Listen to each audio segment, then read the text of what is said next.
2,000? Yeah. Well, she must be in terrible shape. Let's find out what the weather is. Hey, I tell you, the weather.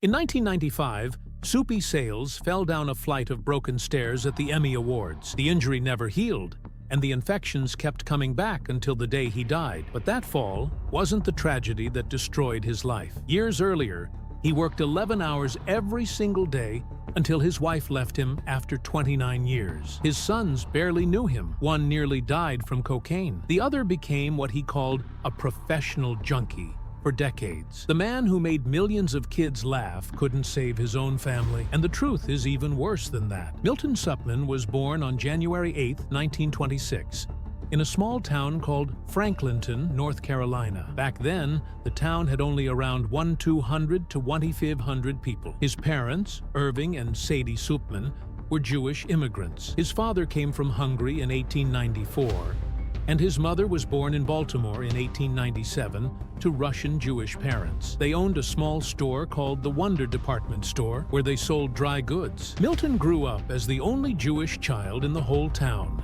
surrounded by strict Baptists, which made him feel like an outsider from the very beginning. He had two older brothers. Leonard was born in 1918, and Jack came in 1920. There had also been another brother, but he died in 1916 as a baby. Milton's childhood was shaped by this isolation, and it would later show up in the way he did comedy. But the most troubling part of his early years was that his family's store sold the very white sheets used by the Ku Klux Klan for their robes. Soupy later joked that his father provided all the sheets needed by the local Ku Klux Klan, turning something horrifying into a dark joke. What made it worse was that the Klan hated Jews. So while they were being targeted, they were unknowingly helping the very people who despised them. That contradiction haunted Milton and helped shape how he dealt with hate by turning it into something he could laugh at. Around the age of 10, something happened that he never forgot. One day at the local movie theater,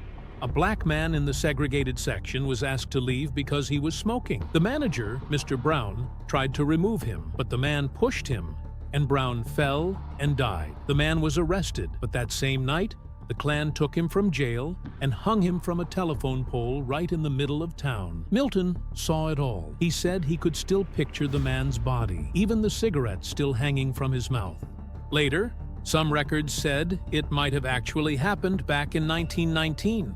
But Milton believed what he saw, and it left a scar. Seeing something like that so young changed the way he saw the world forever. Then came the biggest blow. On September 23, 1931, when Milton was only 5, his father Irving died from an asthma attack. He was just 41 years old. Milton only had 2 memories of him. Once when he gave him a dime while he was heading to a picnic, and another time when his father simply said, "Hello, how are you?" And he replied, "I'm fine." That was all he had.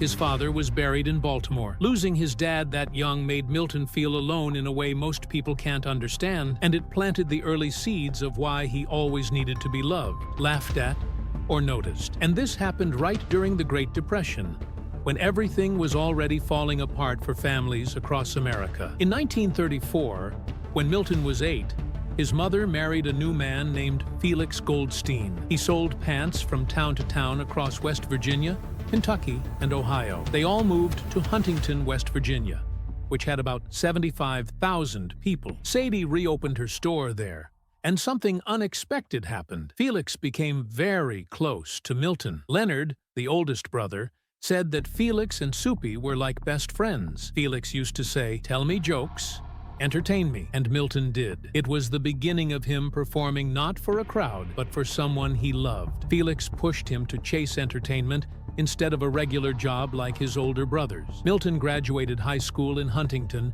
in 1944, and that's where he got his early sense of timing and humor. But tragedy didn't leave him alone for long. In 1950, Felix was killed in a car accident. Milton was devastated.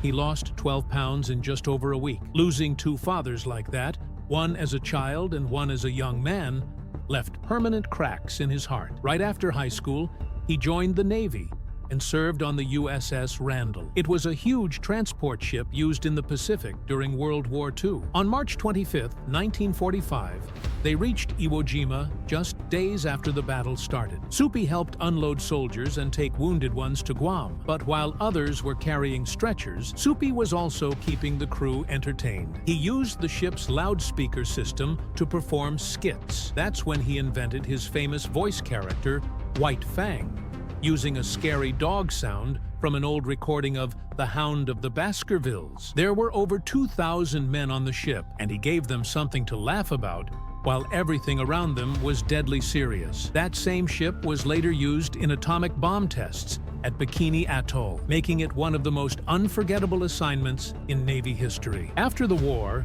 Soupy returned to Huntington and did something most comedians never did. He got a master's degree in journalism from Marshall College. While studying from 1946 to 1948, he also worked at nightclubs doing stand-up, singing, and dancing to pay his tuition, which was around $200 a semester. During that time, he created more than 50 original routines. He was learning how to think fast, talk fast, and write fast. His journalism training helped him later write scripts and radio bits. After graduation, he started working at WHTN radio station, writing and hosting shows for $35 a week. He also performed on weekends at clubs for an extra $15 a night. That's how he built both his money and his name. On June 8, 1950, he married Barbara Fox. They stayed married for 29 years and had 2 sons, Tony and Hunt. Both of them later became famous rock musicians. Tony played bass, and Hunt played drums. They worked with David Bowie and Iggy Pop in a band called Tin Machine in the late 1980s. They also performed on big albums and went on world tours. Even though Soupy's TV work kept him busy with over 260 shows a year at his peak, the family stayed strong until they finally divorced on August 27, 1979. Barbara got around $500,000 in the divorce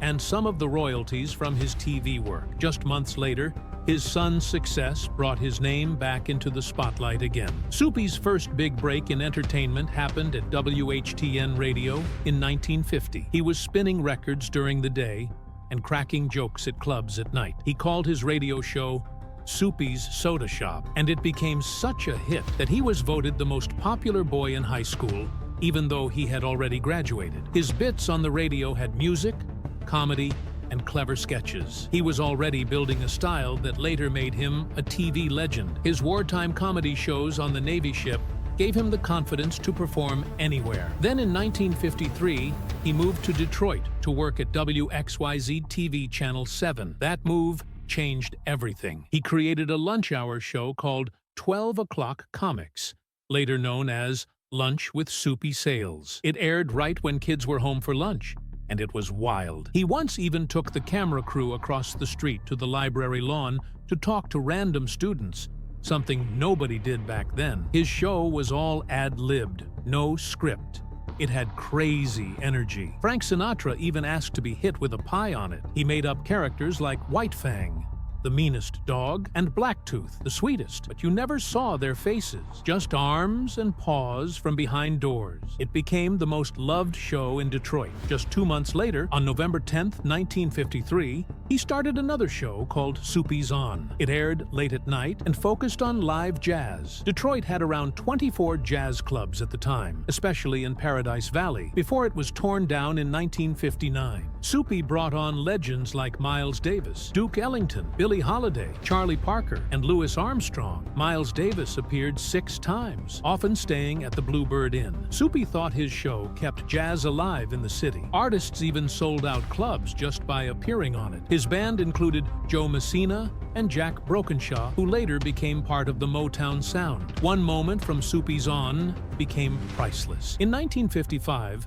jazz trumpet genius Clifford Brown appeared on the show. He died in a car crash just a year later at age 25. That episode might be the only footage of him ever recorded. Years later, Ken Burns used that clip in his jazz documentary, and Soupy had to search through months of old recordings just to find it. Clifford Brown was clean, brilliant, and mostly ignored by the big networks, but Soupy had captured something no one else did. Back in 1953, something else happened. Because of how popular his shows were, Soupy signed a TV contract that paid him over $100,000 a year. That was huge money back then, worth around $1 million today. He was running 3 shows at once and became the highest-paid local TV performer in the country. In October 1953, something unusual started on Channel 7 in Detroit. A man named Milton Supman, who later became known as Soupy Sales, stood in front of a live camera at WXYZ TV. He had no script, no rehearsals, just a sweater, a grin, and a mind full of chaos. The show was called 12 O'Clock Comics, but it quickly changed into Lunch with Soupy Sales. Within a short time, he was earning $150,000 a year from 3 different shows running on the same station. That was a lot of money for the 1950s. Kids loved it. Grown-ups laughed too. There were no rules. Sometimes he danced the Soupy Shuffle. Sometimes he ran across the street to the Detroit Public Library and interviewed random kids. It didn't feel like television. It felt like real life, and Detroit couldn't get enough. But the magic didn't just come from Soupy. It came from his furry friends. There was White Fang, a huge white paw that only growled, and Blacktooth, a black paw that kissed Soupy off camera. Then came Pookie the lion, who hung out in a window and said weird things like, "Hey, Bubby, want a kiss?" At first, Pookie just whistled. Later, he lip-synced to funny records. All the voices came from Clyde Adler, who ran around behind the scenes, switching characters,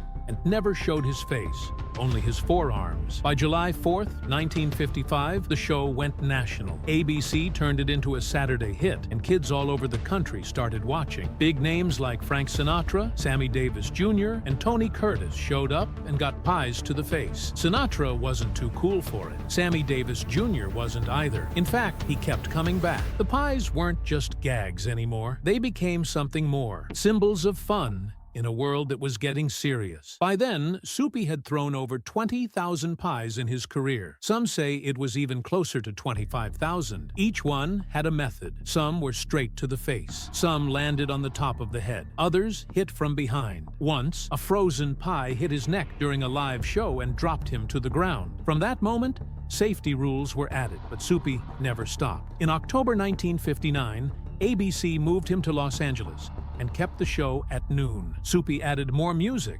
especially jazz. While kids watched him laugh and throw pies, adults noticed the music. Duke Ellington, Charlie Parker, Billie Holiday, Louis Armstrong, and Miles Davis all showed up. Davis came 6 times. Clifford Brown's only known footage came from Soupy's show. Even Ken Burns used that clip later. Jazz clubs in Detroit said business picked up after their musicians appeared on Soupy's stage. It was supposed to be a kids' show. It was turning into something bigger. By 1964, he launched a new show from WNEW-TV in New York. It reached millions. That year, he invented the mouse dance. It was simple, just wiggle your ears. But the craze spread fast. In 1965, fans stood in lines stretching around the block outside NBC studios just to see Soupy dance. His pie count was still climbing. Now he was the highest-rated TV personality in New York. On May 9th, 1965, he showed up on What's My Line as a mystery guest and stumped the entire panel. That same year,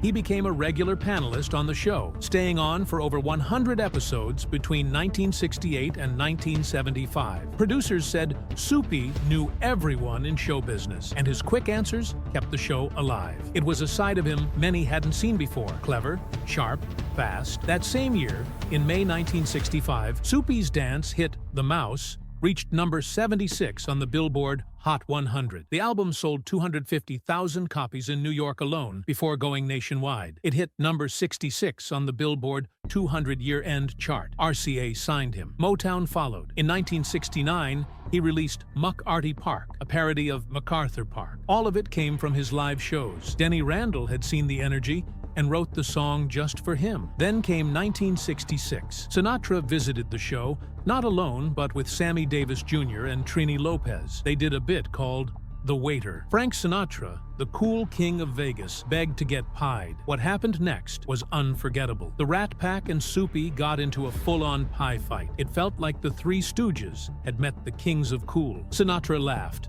until his sides hurt. That same year, they re-released Soupy's earlier records from Reprise, the label Sinatra had signed him to back in 1961. Later, in 1965, Soupy performed The Mouse on The Ed Sullivan Show, just before the Beatles came on. Even Ed Sullivan joined in and wiggled his ears. Soupy made at least 3 appearances on that show. In 1965, he was on Hullabaloo with Jack Jones and Roosevelt Grier. It was clear now Soupy wasn't just for kids anymore, but then came the scandal. On January 1st, 1965, Soupy looked into the camera and told kids to sneak into their parents' rooms while they were sleeping and take little green pieces of paper with pictures of guys with beards. He asked them to mail it to him at Channel 5. He said they'd get postcards from Puerto Rico. Some parents laughed.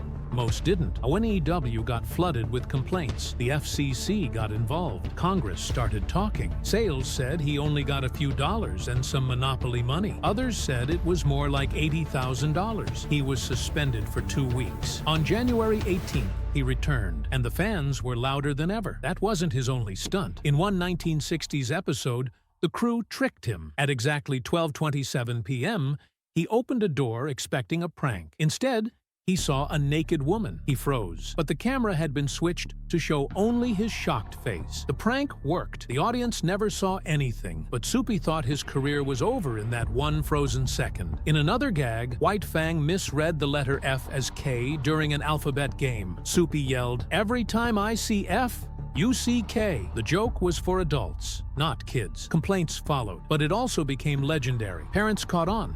Kids didn't. Soupy just smiled. Then, in 1974, something strange happened. A 19-year-old Navy Seabee named Leon Louis pied his commanding officer during morning formation in front of 700 people. It wasn't a joke to the military. It went to court, and they called Soupy as a witness. He said he'd taken over 19,000 pies and never got hurt. It was comedy, not crime. But the young man still got demoted, fined $400, and restricted for 6 months. By March 1966, the show was canceled, even though it was in 50 markets including Canada, Australia, and New Zealand. Networks stopped in-house shows and bought cheaper syndicated ones. Sponsors backed off after the money prank. Soupy disappeared from TV for 2 years. He lived off savings. Then, in 1968, he returned with a new version, this time with tighter rules and more cautious producers. In 1976, he hosted Junior Almost Anything Goes, a Saturday morning game show full of wild stunts. It ran until 1977. Before that,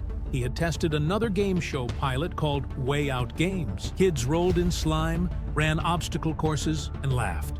It worked. Soupy fit in perfectly. In 1978, he made a huge comeback with the new Soupy Sales show. It had 65 episodes. One night, Alice Cooper came on. A pie hit him square in the face. Kids cheered. Metal fans stared in disbelief. It was a strange mix, and it worked. By the 1980s, Soupy wasn't just doing slapstick anymore. He acted on The Love Boat and Murder, She Wrote. He hosted a radio show on WNBC. He wasn't just for kids. He was turning into a real actor, and yet, he still kept the pies coming. Soupy Sales was on TV every day, but the cost was his family. For years, he worked 11 hours a day. He had a noon show for kids and another live comedy show at 11 at night. That left him no time at home. He did this for so long that it broke his marriage. In 1979, after 29 years together, his wife Barbara left him. His sons, Tony and Hunt, barely saw him growing up. They never forgot that. The time he missed couldn't be fixed later. He later admitted those long hours ruined his marriage, wore him out, and tore his family apart. That same year, 1979, Tony Sales was in a car accident so bad that doctors thought he was dead. He was high on cocaine when he crashed into a tree. The stick shift went into his chest. He went into a coma for 8 months. Every day, his girlfriend came and let him smell her perfume. That was all he could feel. He dropped to just 80 pounds. When he woke up, doctors said he wouldn't make it, but he lived. Only one big-name musician came to see him in the hospital. It was David Bowie, and that meant something. While Tony fought his way back, his brother Hunt was lost in heroin. For decades, he stayed hooked. He called himself a professional junkie. Most heroin addicts don't live more than 15 years. He beat that somehow, but it cost him everything. David Bowie got angry during their time in the band Tin Machine. Hunt was too far gone to keep up. Another bandmate, Carlos Alomar, said Hunt's addiction ended the band, even though Bowie had given everything to make it work. It was painful because Hunt's addiction looked a lot like his father's drinking, a curse passed down. Hunt later said that the day he finally quit, everything changed. He said, "I outlived my addiction." And when he started caring again, he felt like the universe opened back up. Soupy himself had battled alcohol hard in the 1970s. That's when his marriage fell apart. It wasn't just work, it was drinking too. In his book, he said the alcohol nearly destroyed him. He was performing non-stop and felt like he had to keep up somehow. But drinking only made things worse. The pressure of staying famous pushed him to the bottle, and the bottle pushed him away from his family. And then his sons walked the same path years later, with cocaine and heroin. The whole family got caught in it. After the divorce, something changed. In 1980, Soupy married again, this time to Trudy Carson, a dancer 20 years younger. It brought a little peace to his life. She stayed with him until the end. Trudy took care of him when his health started breaking down. She helped run his estate, worked with his old manager Janet Oseroff, and made sure over 100 of his shows got played again on Jewish Life TV and Retro TV. That second marriage lasted 29 years too, but this time, it didn't break. Even though Tony and Hunt were angry at their father for missing their childhood, they still found their own success. They became a powerful music duo, one on bass, one on drums. They worked with Iggy Pop, then caught David Bowie's eye. That led to their band Tin Machine from 1988 to 1992. They helped Bowie find a new sound. The band sold 2 million albums, but behind the music, the pain from childhood never left. Soupy had chased fame. His sons chased music, but all three carried the same scars.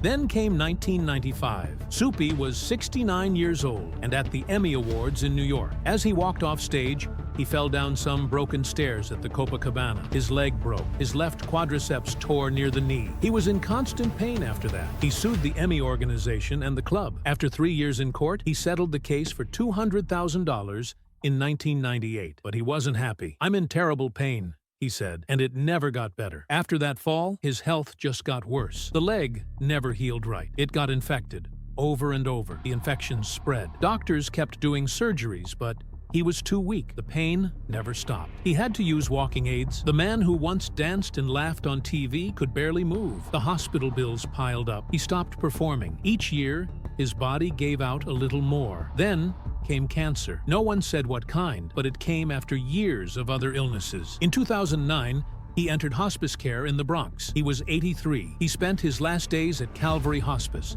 not far from where he once worked in studios full of light and laughter. He died on October 22, 2009 at 9:51 p.m. His old manager, Dave Usher, said his body had been failing for a long time. Soupy had started in Detroit in the 1940s, made people laugh for 60 years, and then passed away quietly, far from the spotlight. In 2001, he wrote a book called Soupy Sales.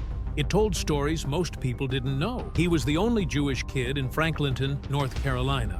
Growing up around hate and racism, he joked that the local Ku Klux Klan bought their sheets from his dad's shop. But there was a darker truth. He said he once saw a black man lynched by a mob after a fight with a white theater manager. The man was hanged from a telephone pole in the middle of town. It was something Soupy never forgot. Even with all that in the book, not many people bought it. His fame had faded. In his final years, he barely made any public appearances. One of the last was in 2003. He stood up to take one last pie to the face for old time's sake. But even that was hard. He couldn't stand very long. He was in too much pain. Friends stopped coming by. Most of the time, he was home or in a hospital bed.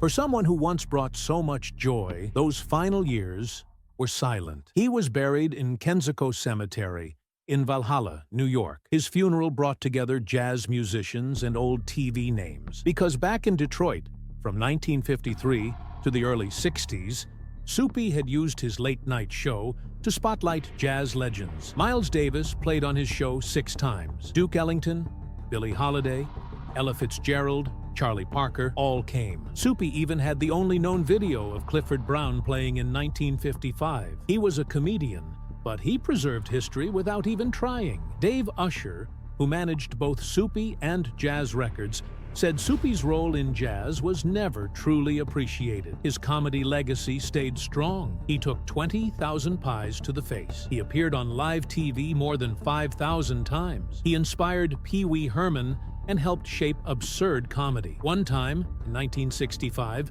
he told kids to take green paper with pictures of presidents from their parents' wallets and mail it to him. They actually did. He got suspended for 2 weeks, but that was Soupy. He pushed lines and laughed at them. Frank Sinatra, Shirley MacLaine, Tony Curtis, and Judy Garland all took pies with him. He was chaos and charm, and people loved it. Even after his death, the story kept going. On January 25th, 2019, Hunt Sales released his first solo album. He called it Get Your Shit Together, under the name Hunt Sales Memorial. One song, One Day, talked about wanting to see his parents again. He was 68 by then. He had played drums on Lust for Life and helped Bowie reinvent himself, but now it was just his own voice. He made the album in Austin, Texas.